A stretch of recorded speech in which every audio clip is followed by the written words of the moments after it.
굿모닝 브레이크다운. 네, 여러분 안녕하세요. 저는요, 평범한 우리들의 일상에서 행복으로 가는 나침반이 되고 싶은 여자, 글로벌 빅데이터 연구소의 김다솜 소장입니다. 제 옆에는요. 네, 두수 앞을 보는 장자왕입니다. 네, 새로운 분이 왔습니다. 잠깐 자기소개해 주시면 좋을 것 같은데요. 네, 저 경희대학교 최준원 교수라고 합니다. 반갑습니다. 네, 반갑습니다.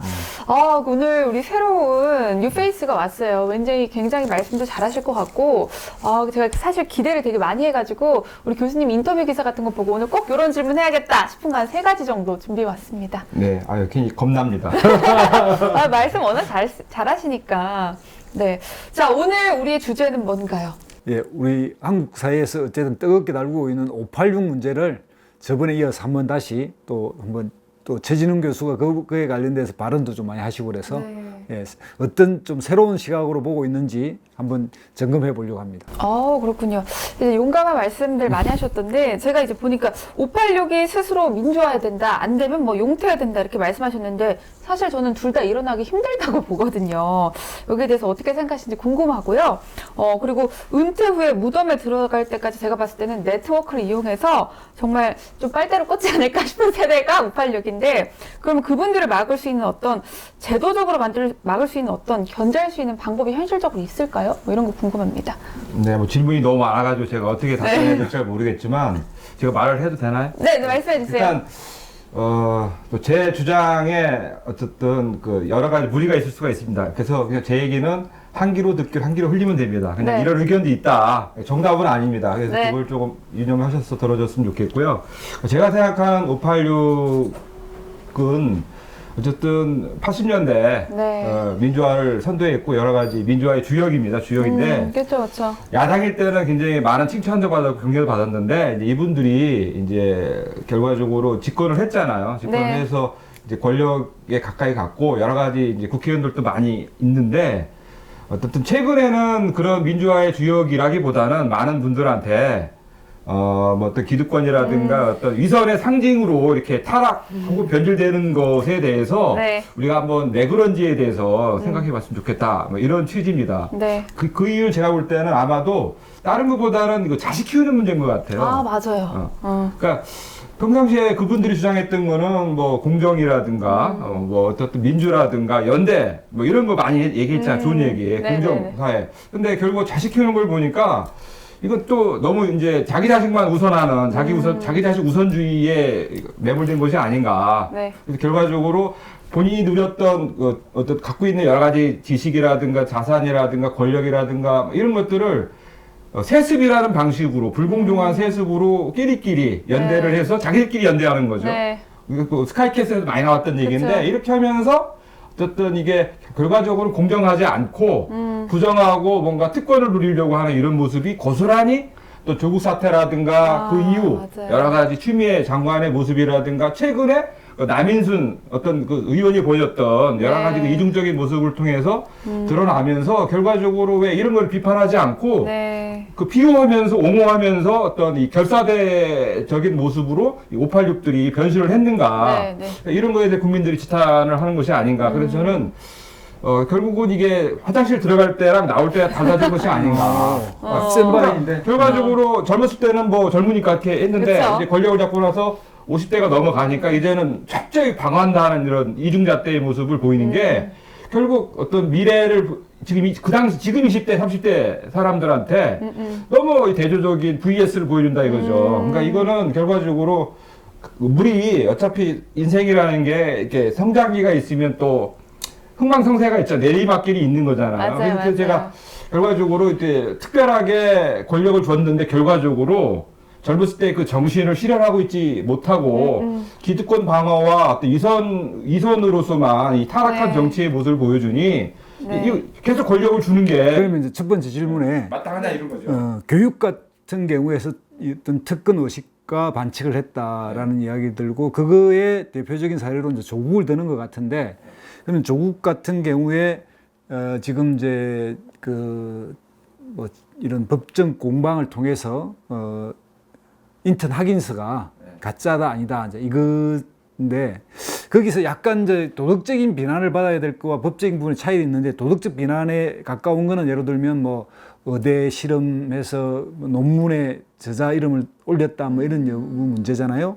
이제 이런 것의 부분이 과연 386만의 특근 의식이었는지 아니면 그 입시제도 전반에서 좀 더 다수의 이런 사람들은 그런 거에 다 적응해 가면서 그 이익을 얻으려고 했을 것 같은데 그게 386의 특근 의식이나 어떤 허위 의식에서 나온 거인 것만은 아닌 것 같은 생각이 들어요. 그래서 동의합니다. 그러니까 이게 대조가 되는 게 미국 어쨌든 민주주의 자유민주주의를 어쨌든 일으켰던 미국의 어떤 학부모들하고 우리 학부모들 586 학부모 굉장히 다른 것 같아요. 그러니까 미국 같은 경우는 20대 정도만 되면 자유롭게 독립을 시키는 게 굉장히 큰 일이거든요. 그죠? 그쵸, 이게 그쵸. 뭐 공부를 많이 했든 공부를 하지 않았든 능력이 많든 그렇지 않든 간에 네. 각자 자기 능력과 살아갈 수 있도록 도와주는 게 네, 부모의 네. 큰 역할인데 이 한국의 586들은 그렇지 않은 것 같아요. 결혼하기 전까지 그 가정 경제를 꾸려서 꿀 때까지 그게 뭐 결혼하지 않으면 30줄이 될 수도 있고 40줄이 될 수도 있죠. 그때까지 끌어안고 있는 거예요. 그래서 계속 이제 훈육을 시키고 부모가 대신해서 대학을 보내줄 수 여러 정보를 모으고 네. 그다음에 그 인턴 증명서라든가 그 표창장 같은 경우까지 끌어모아가지고 어떻게든 네. 좋은 대학을 가게끔 이렇게 3대가 고생하고 있는 거잖아요. 네, 네. 할아버지의 돈과 네. 아버지의 무관심, 어머니의 네, 정보를 이 정보를. 3대가 똘똘 뭉쳐가지고 손자 하나를 키우기 위해서 이렇게 애를 쓴단 말이죠. 그러니까 이게 그게 어쨌든 자녀 키워주기라든가 이런 걸 보면 자유롭고 독립적인 한 인간의 능력을 키워줘야 되는데 이것보다는 결국 부모들이 원하는 그 세습으로 해서 그 기득권을 자꾸 키워주는 방식으로 전반적으로 몰려 있고 그다음에 다른 586도 물론 그런 게 있을 거라고 생각합니다. 근데 아직 뭐 증거가 없으니까 결과적으로 가장 증거가 많이 드러난 사람들이 결과적으로 586 민주화를 했고 그분들 쓴소리를 또 많이 했잖아요. 네, 맞아요. 자기 말로 다 여러 사람을 많이 죽였잖아요. 그쵸. 근데 똑같은 행태를 해놓고 나서 들어왔는데 그걸 방어하는 모습이 왜 이중잣대냐 이거죠. 누가 그럼 이중잣대를 만들었냐 이거죠. 자기들이 왜 이중잣대 노릇을 감히 누가 우리나라 법이라는 기준이 있는데 네. 법과 도덕이 있는데 이런 거를 왜 지 맘대로 바꾸냐 이런 거예요. 그러니까 우리가 축구를 할 때 심판 따로 있고 응원하는 사람 따로 있고 그 운동하는 선수가 따로 있잖아요. 이게 각자 분리가 되어서 견제를 해야 네, 좋은 저는 사실 경기가 되는 거죠. 저는 교수님 말에 되게 적극적으로 동의하는데 특히 586의 자식 사랑이 정말 엄청나다고 저는 생각을 해요. 그리고 이제 그 젊은이들마저도 어머니와 이제 아버지가 갖고 있는 그런 과잉 사랑을 못 벗어나서 아직도 뭔가 조선시대 마인드에 있는 것 같은데 586의 이러한 강력한 권력에 대한 사랑을 그대로 받은 우리 자녀들 사실 딱 저 같은 세대죠. 예. 이런 친구들이 변하지 않는다면 우리 사회가 희망이 있을까라는 생각이 사실 저는 근데 들거든요. 아까 이제 최 교수가 이야기한 것 중에 그러니까 이제 자식 사랑은 참 좋은 건데 이제 독립할 나이가 돼서 독립시키지 않은 것 이건 문제이긴 하잖아요.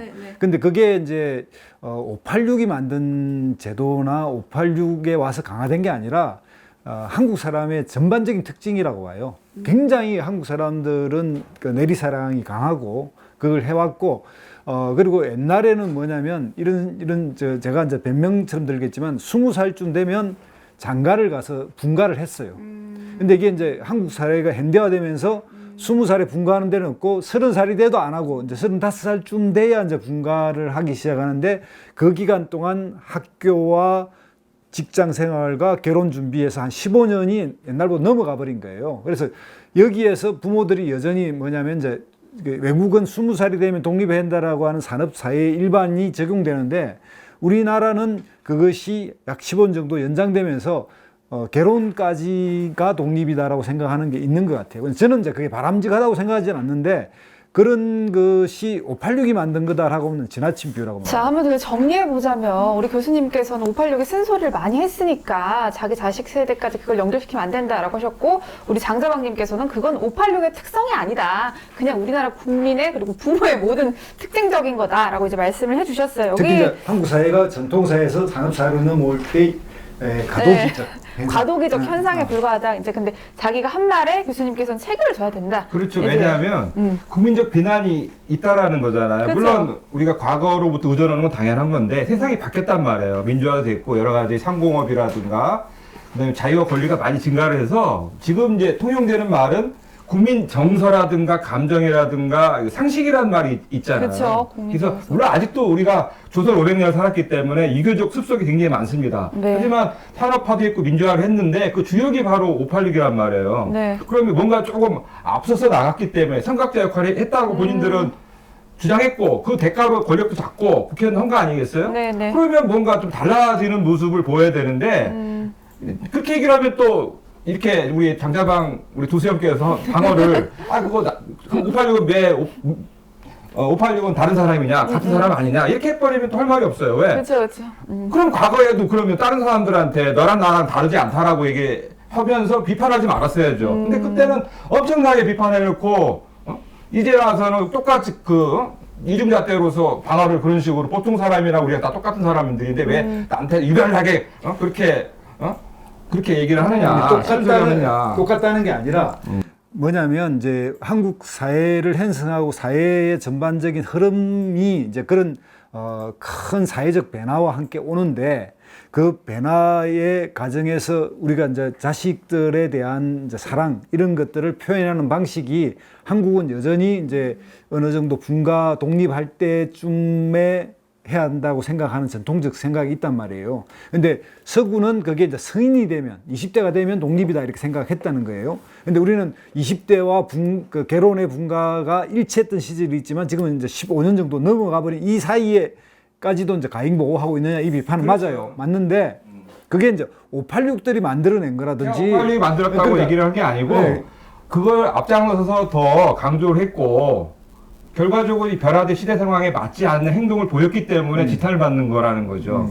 그리고 말씀대로 그리고 아까 말씀드렸던 이거 습속이라는 것은 한 사람 이상을 넘어서는 어떤 습속이기 문화이기 때문에 거기에 이제 빨리 그 문화에서 벗어난 사람도 있고 아직도 벗어나지 못하고 있는데 586이 문제가 되는 것은 뭐냐면 자기의 말과 행동이 이율배반적이기 때문에 그런 거예요. 그리고 일치하지 않는다. 공격을 받았을 때 그거를 자기 멋대로 또 기준을 바꿨기 때문에 문제인 거예요. 그러니까 자기가 왜 무슨 권리로 그렇게 하니까 결국 뭐냐 선하게 이분법을 썼고요. 그러니까 자기가 볼 때 자기는 옳고 자기가 싫은 사람들은 틀린 거고 악이고 그러니까 그렇게 하다 보니까 상대를 공격해 들어갔던 거죠. 저 이제 교수님한테 질문하고 싶어요. 이제 서로 다른 얘기를 계속 하고 있으니까. 자, 그러면 아까 처음 했던 바로 그 질문인데요. 그럼 이 586의 용태, 저도 되게 공감을 합니다. 해야 되는데, 이 사람들을 제도적으로 또 그리고 다음 세대들이 그들의 횡포를 견제할 수 있는 현실적인 뭐 방법이 있을까요? 그러니까 본인이 안 하니까. 네, 일단은 지금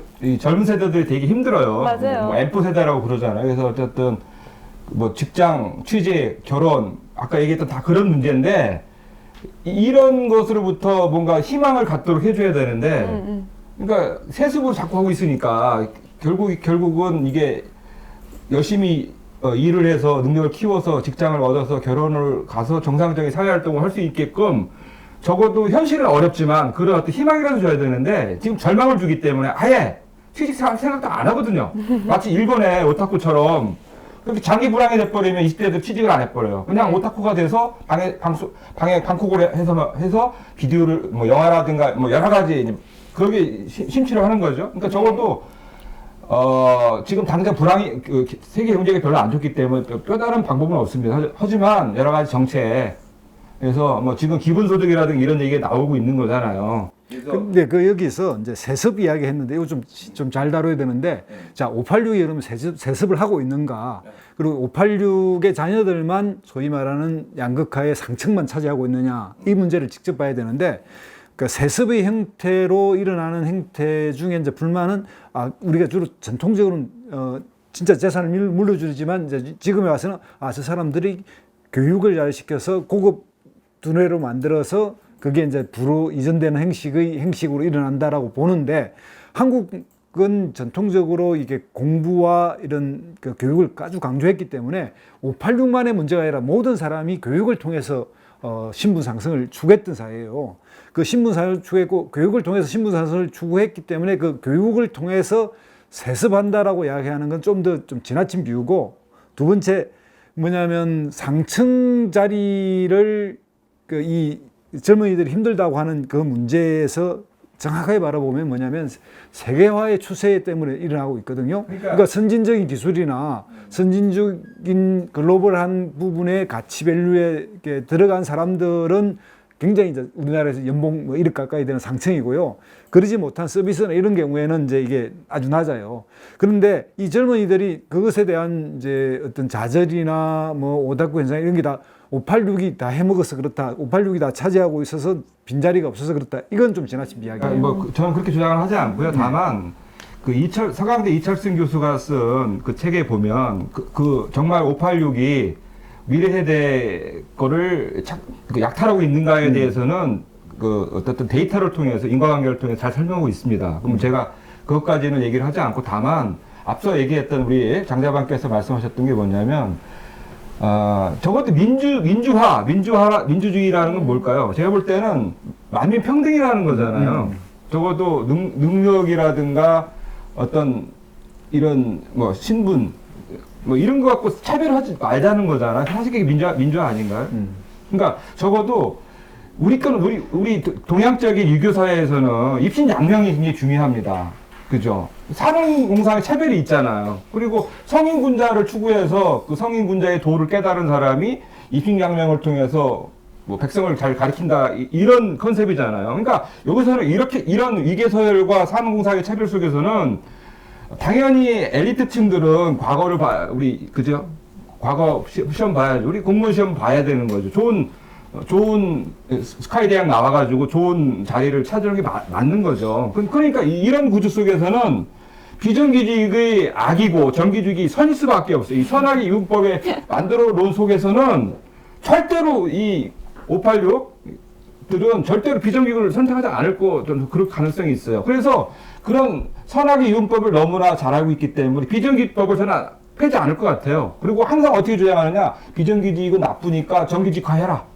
이것만 얘기하지, 정규직이든 비정규직이든 간에, 그 임금 간의 차별이 없다면, 그게 뭐가 문제입니까? 특히 독일 같은 경우 보면, 대학교 나온 사람과 중고등학교 나온 임금 차이가 두 배가 넘지는 않아요. 그러면, 정말, 공부 잘하는 사람, 공부에 관심 있는 사람 공부를 할 것이고, 아니, 공부에 관심이 없고, 다른 게 잘하는 사람들은 다른 쪽을 개발할 거라는 거죠.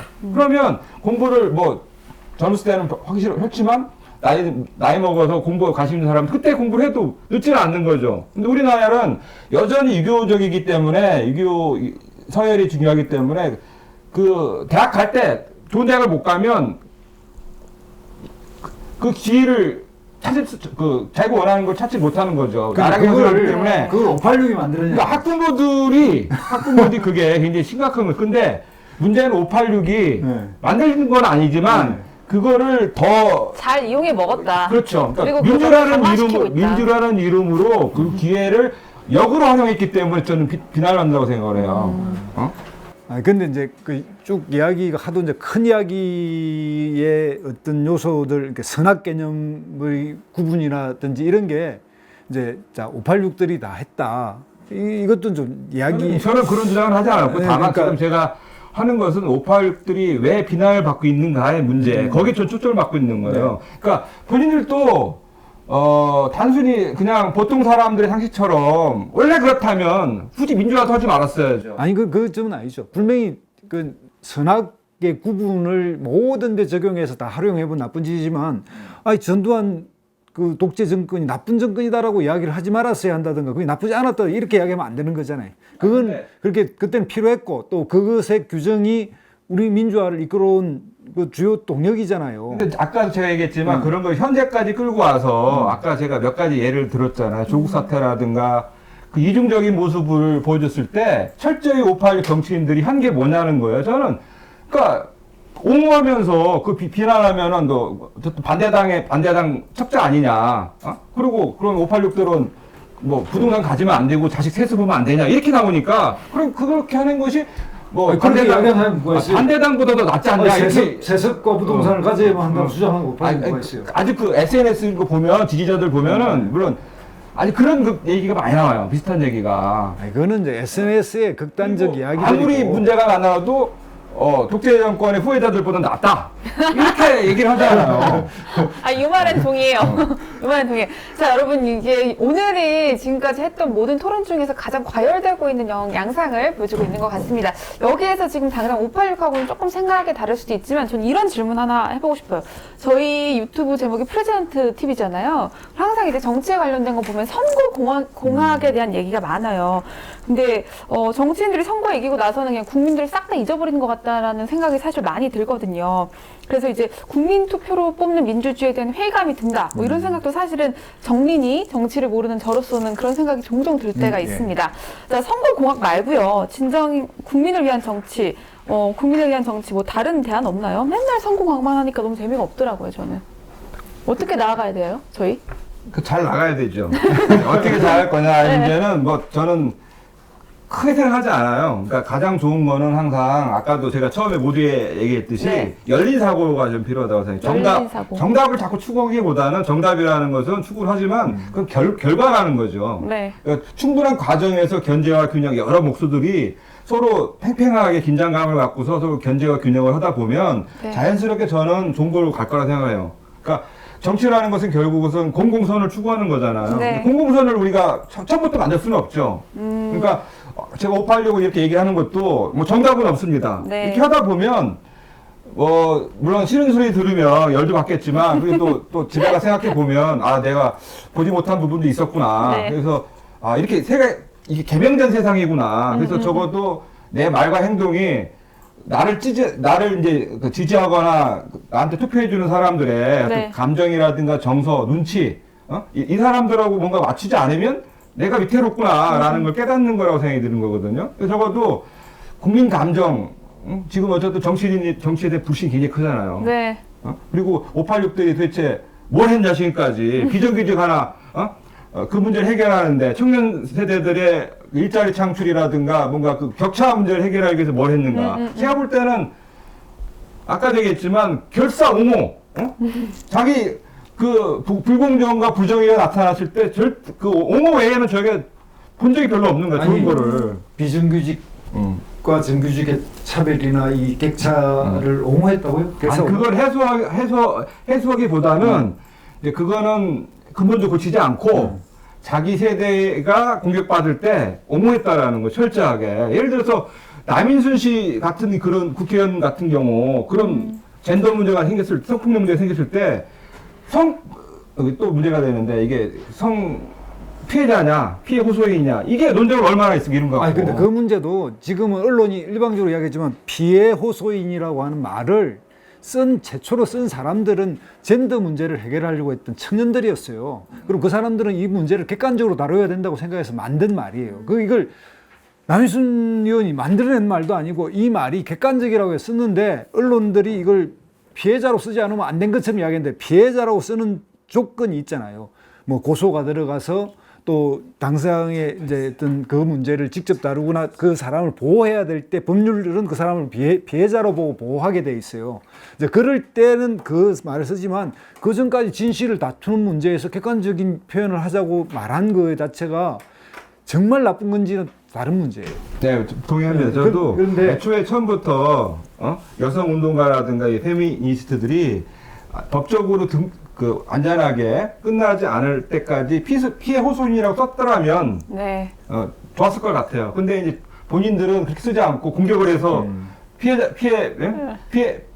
호소인이 아니라 피해자라고 피해자로 쓸 때도 있었고 자기들이 위할 때는 자기들도 일관성이 없었기 때문에 그러니까 왜 자기들이 공격할 때는 피해자라고 그 점 인정해. 그리고 방어할 때는 호소인을 해버리니까 이것도 기준이 자기들이 무슨 초법적인 무슨 어떤 절대자가 아닌데 그죠? 자기들이 왜 법을 자꾸 바꾸냐 이거죠. 지 맘대로. 그러니까 열받는 건 저 그거라고 생각해요. 그런데 이제 그런 정치적인 부분을 이제 다 이야기하면 뭐 그게 연결되긴 하지만 근데 이 남인순 의원은 정상이 586은 아니에요. 그리고 제가 586 다시 얘기할게요. 우리 어쨌든 이런 얘기 586 개념을 다시 잡아야 되는데 네. 영향권에 있는 사람이 생각이 들고 영향권에 있는 사람. 다만 이제 그 윤미향 사건 때도 그런 거예요. 그 할머니를 앞세워서 어쨌든 좋지 않은 그 돈을 모으고 착복하고 이런 논쟁이 있었잖아요. 맞아요, 이거 진짜. 이거에 대해서 586들이 보인 태도는 뭐냐? 오히려 할머니를 욕해요. 자기 윤미향을 옹호하면서 그러면서 윤미향 그 할머니가 국회의원이 못 됐기 때문에 사심을 품어서 이렇게 복수하는 거다. 이런 식으로. 근데 그 할머니 문제도 언론이 키웠지만 정확하게 할머니 제기한 거는 뭐냐면 초등학생이나 고등학생이 와서 집회할 때 돈 모은 거 회계도 안 밝혔었다 그랬는데 그 돈을 총 모은 돈이 200만 원밖에 300만 원밖에 안 되는 이야기를 제기한 건데 이걸 전체에 지금까지 활동했던 그 위안부 운동 전체에 이제 묶어서 처리를 했는데 그 할머니의 문제를 언론이 정복시키면서 부도덕하게 몰고 그걸 사건을 만들어서 결국 사법 처리까지 가게 한 과정에서 정치적 문제로 논쟁이 비화됐잖아요. 그 점은 빼고 그 마치 그 저기 할머니를 위안부 할머니를 이용해서 그 활동가들이 전부 다 자기 이익만 취했다라고 이야기하는 건 지나치네. 아니, 그렇죠. 그거는 저도 동의하지 않고요. 어쨌든 다는 아닐 겁니다. 선이 얼마나 묵묵히 말없이 열심히 네. 살아가는 사람이 많은데 적어도 리더 격인 윤미향의 행태에 대해서 비난을 하는 것은 저는 충분히 할머니가 본인이 그렇게 피해자로서 고해를 네. 했기 때문에 그걸 무시하는 다른 그걸 2차 가해자라고 얘기를 하잖아요. 네. 그런 거를. 네. 그런 측면도 있고 그다음에 최근에 뭐 어떤 분은 또 박원순 시장의 롤모델이다. 이렇게까지 또 얘기를 하니까 그러니까 좋은 건 받아들이고 나쁜 건 극복하겠다 이렇게 얘기를 할 거를 왜 그냥 롤모델 말 한마디 그렇게 하냐 이거죠. 듣는 사람들이 오해하잖아요. 이렇게 해버리면. 네. 쓸데없는 논리를 또 만들어내고 그러면 결국 이건 뭐냐 국민들을 향해서 국민 감정을 보면서 정치하겠다는 게 아니라 자기 지지자들한테 그런 롤모델 롤 모델에 그러면 예를 들면 사실 그 실제 진실을 모르지만 롤 모델이라고 하는 말을 쓰면서 나도 그럼 박원순 시장의 성추행 문제까지 내가 승계하겠다 그 뜻이 아니잖아요. 근데 그걸 언론들이 그렇게 만드는 거지. 그걸 2차 가해라고 하는 형식으로 이제 이 개념을 롤모델이라는 말을 거지. 듣는 사람이 누구냐는 거죠. 네. 자기 지지자들이 아니고 국민이잖아요. 네. 그다음 피해자도 있을 거잖아요. 그러면 그 말을 풀어서 쓰라는 말이죠. 풀어서 좋은 거는 받아들일 거고 나쁜 건 안 받아들이겠다라고 하면은 누가 오해를 합니까? 이런 말을. 근데 그걸 전제해서는 이야기지. 그런 말을 하지 전제하지 않는 않고 사람이 그냥 롤모델이다. 나 계승하겠다 해버리면 국민들이 보는 각도가 여러 사람들이 있기 때문에. 시장의 정책을 개선하겠다 그렇게 이야기했죠. 그러니까 자, 여러분, 저희가 주제랑은 너무 다르게 지금 사공이 많으니까 배가 산으로 점점 간다는 생각이 죄송합니다. 드는데요. 제가 무리를 자꾸 일으키는 것 같아요. 자, 아니. 여러분, 자, 다시 한번 정리하도록 하겠습니다. 오늘의 주제는 586 세대가 나아가야 될 방향성 2탄이었거든요. 굉장히 많은 이야기를 하고 있습니다. 제가 좀 이야기할 부분이 있어요. 그러니까 뭐냐면 말씀해주세요. 정치에서 정비해야 될 것도 있고 정치를 떠나서 정비해야 될 게 있는데 아까 이제 이야기한 것 중에 좋은 건 좀 열린 사고를 하자. 진짜 저는 그게 1번이라고 생각해요. 네. 두 번째로는 우리가 뭐든지 뭐냐면 집중하고 이랬는데 이걸 좀 이제 분산적 사고 같은 걸 해야 돼요. 그러니까 국가의 발전도 그러고 아까 각자의 가치도 인정해주고 뭐 모든 게 이게 하나로 다 모아지는 게 아니라 이제 그런 그다음에 이제 우리 사회가 저평가되고 이렇게 특히 문제가 되고 있는 게 이제 저신뢰 사회잖아요. 이 문제를 어떻게 올릴지 이런 것들을 이제 종합적으로 좀 이렇게 해야 되는데 근데 나는 이런 것들을 만들어 나가려고 하면 첫 번째 바꿔야 할 게 정치라고 저는 생각하거든요. 뭐냐면 지금의 정치는 철저하게 대결주의 정치고 양당의 대결을 조장하는 정치를 하고 있어요. 이것에 의해서 나온 결과이기도 하다고 저는 생각하거든요. 네. 그래서 좀 더 다른 여러 목소리가 나게끔 각 여러 다당제가 이제 확보되는 그러니까 유럽의 선진국 사회 우리가 좋게 말하는 나라는 대부분 다당제를 취하고 있고 이렇게 다수제 민주주의 그러니까 승자가 독식하는 게 아니라 분배되는 정치를 하고 있어요. 그래서 합의제 민주주의를 하고 있고 이러면 각자의 주장이나 어떤 말들이 각각의 정치적 대표성을 띠고 있기 때문에 다양한 주장을 할 거예요. 그런데 그게 양당제가 되니까 아까 이야기했지만 이 사람들이 나쁜 데도 독재 정권 했던 데보다 낫다라는 이야기도 그런 데서 나오는 거거든요. 이쪽 편이나 저쪽 편 두 개밖에 없잖아요. 1등, 2등밖에 없고 1, 2, 3, 4, 5등이 있는 데는 다르거든요. 그래서 저는 정치의 다당제적 그리고 합의제 민주주의 원리 이런 걸 도입해서 이렇게 대결적 정치를 하지 않아야 한다. 그래야 진영 논리, 흑백 논리, 선악 구도가 없어진다 이렇게 생각해요. 저는 뭐 우리 장자방 말씀에 대체로 동의를 합니다. 네. 적대 정치 하지 말고 대결 정치 하지 말자라 뭐 이런 건 동의를 하는데 그 원인에 대해서는 조금 달리 생각을 해요. 어떻게 생각하세요? 저는 전반적으로 민주주의라는 것은 적을 약화시킨 거거든요. 그래서 라이벌 정도, 에너미, 영어로 하면 에너미인데, 에너미를 라이벌 정도로 약화시킨 게 저는 민주주의라고 생각합니다. 그래서 경쟁할 수 있는 조건, 적이 아니라, 적은 죽여야죠.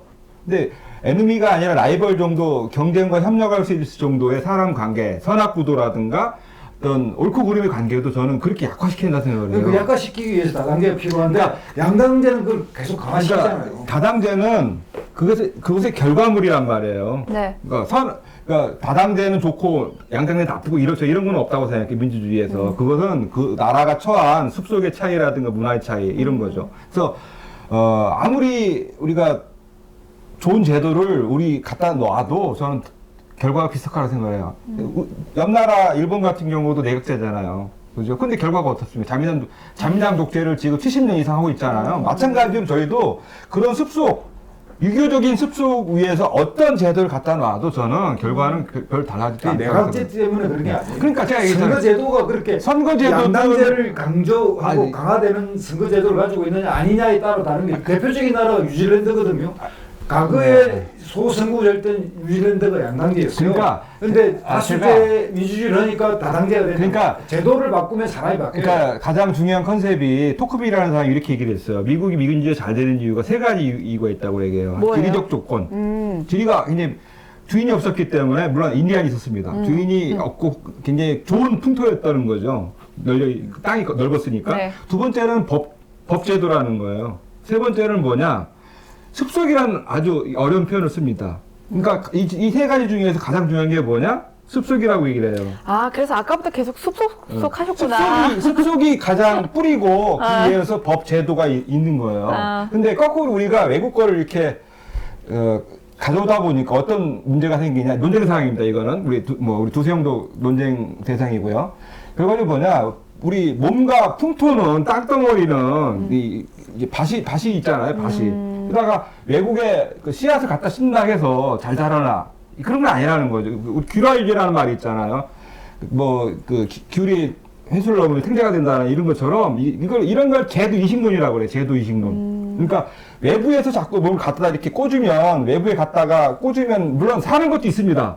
근데 뿌리를 내리고 사는 것도 있는데 반드시 사는 것도 아니에요. 그 말이 맞긴 한데 그 말이 지나치면 모든 걸 다 거부하고 원래 그랬어. 바꿀 이유 없어. 이래 되면 아주 보수적인 이야기로 잡아들게 되거든요. 얘기를 하기 그러니까 때문에 근데 습속은 이게 이제 그 부분의 문화적 풍토 인정하는데 습속을 바꾸는 요인도 있죠. 예를 들면 이제 우리가 교보문고 가보면 그 구호가 있어요. 사람은 책을 만들고 책은 사람을 만든다. 그러니까 그 구호처럼 이게 이제 응가의 순환인데 뭘 먼저 잡을 것인가의 문제죠. 맞아요. 그래서 동의합니다. 그래서 제도를 바꾸면 사람도 바뀌고 사람이 바뀌면 제도도 바뀌어요. 그러니까 제도와 이 습속 간에 이 상관관계가 있기 때문에 영향을 줘요. 그런데 문제는 뭐냐? 우리가 민주화를 빨리 한다고 해서 마치 되는 것처럼 보이지만 결과물이라는 게 또 속빈 강경처럼 내실이 안 되는 경우가 또 있습니다. 이게 또 후과로 많이 남아요. 또 이걸 고치려면 또 엄청난 에너지가 필요해요. 이것보다는 천천히 점진적으로 가서 차근차근 가는 게 저는 오히려 결과적으로 비용과 갈등 비용이라든가 그 재정 비용을 볼 때